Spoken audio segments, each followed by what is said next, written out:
Toutes les bonnes choses ont une fin, on finit par... Le meilleur. Allez, mais je sais pas. Donc le je sais pas, ça c'est le dernier vin que j'ai décidé de vous présenter. Et vous savez pourquoi? On n'a toujours pas trouvé en fait, hein, du coup, pourquoi?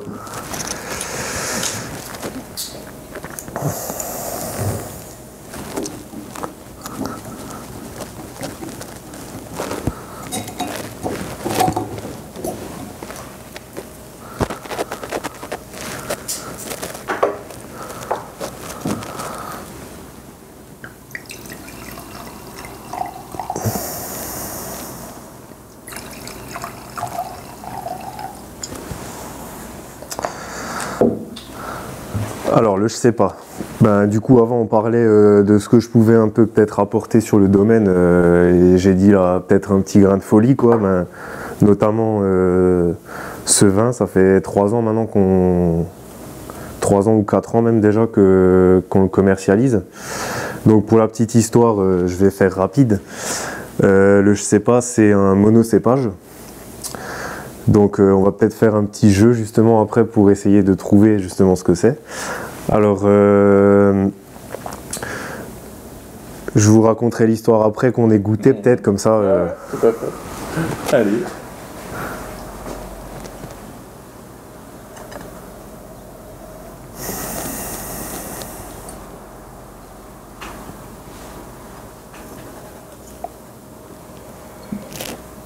Discret, hein.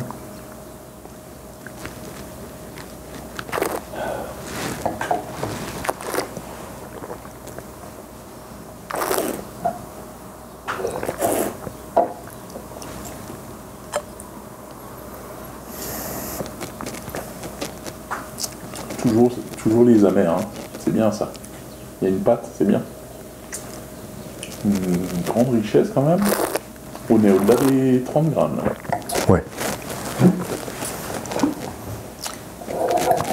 Par contre, on n'est pas sur un cépage noble. Sylvaner? Non, on est sur un cépage noble justement. Ah ouais? Ouais. Non, j'aurais dit Pinot Gris. Non, pour l'histoire en fait, le je sais pas, c'est un Riesling. Ah ouais? Donc en surmat, sur notre parcelle justement du Grand Cru. Donc en 2016, la première année où on l'a fait, c'est vrai qu'on n'avait pas revendiqué Grand Cru, mais on avait laissé cette parcelle en surmat. Et du coup, ben, ne pouvant pas l'appeler Riesling ni Grand Cru, puisqu'il y a trop de sucre, hein, clairement, ben, en fait, on l'a laissé de côté pour pas vous mentir, pratiquement 1 an. Et pendant 1 an, on a cherché comment on pourrait peut-être l'appeler. Et c'est vrai qu'à chaque fois, on disait, ben, on ne sait pas comment l'appeler parce que d'où est né le je sais pas. D'accord, ouais. Et c'est vrai que ça fait rire. Quand on ne sait pas quoi ouvrir entre potes, ben, il y a le je sais pas. Quand on ne sait pas quoi marier sur un plat ou n'importe, sur un fin de repas ou en apéro même, hein, il y a le je sais pas. Donc c'est le terroir qui a lui amené à... Peut-être. Parce qu'il y a quand même un côté un petit peu poivré, fumé.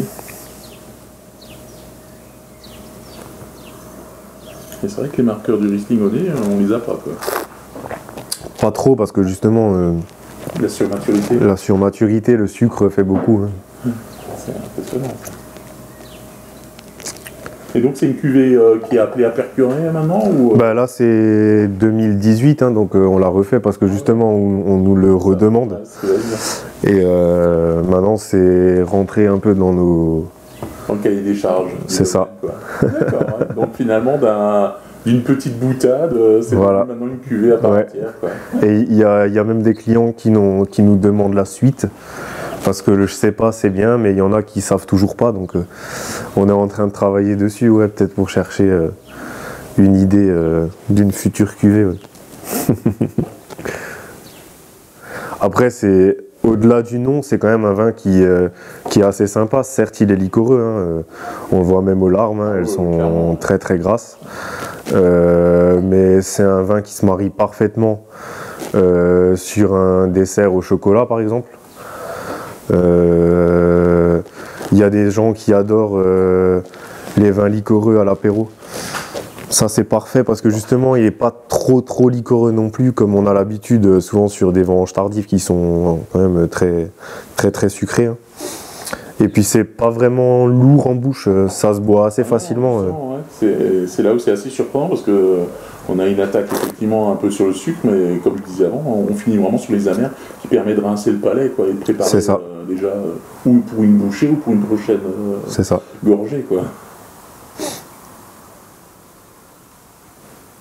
Et donc, je sais pas, être appelé à avoir une déclinaison peut-être un jour. On essaye, on y travaille. Peut-être pas sur le même cépage du coup, mais toujours dans cette idée, ouais, peut-être. Après, c'est vrai que on fait aussi un sylvaner en surmat.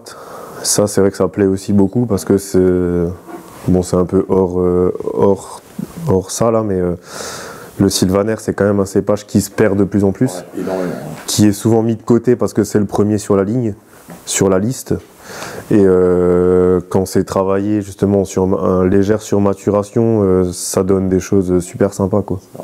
C'est clair, ouais. C'est vrai qu'effectivement on a souvent tendance à le sous-évaluer. Sous-évaluer, ouais. Même un sylvaner classique, hein, moi j'aime bien, c'est bien fait. C'est un vin de soif. Hein, sylvaner muscat, c'est les cépages qui restent, mais chez les vignerons qui savent le faire. C'est ça. Les autres ont abandonné. Ouais. Eh bien écoute, merci beaucoup Cyril. Santé, avec plaisir.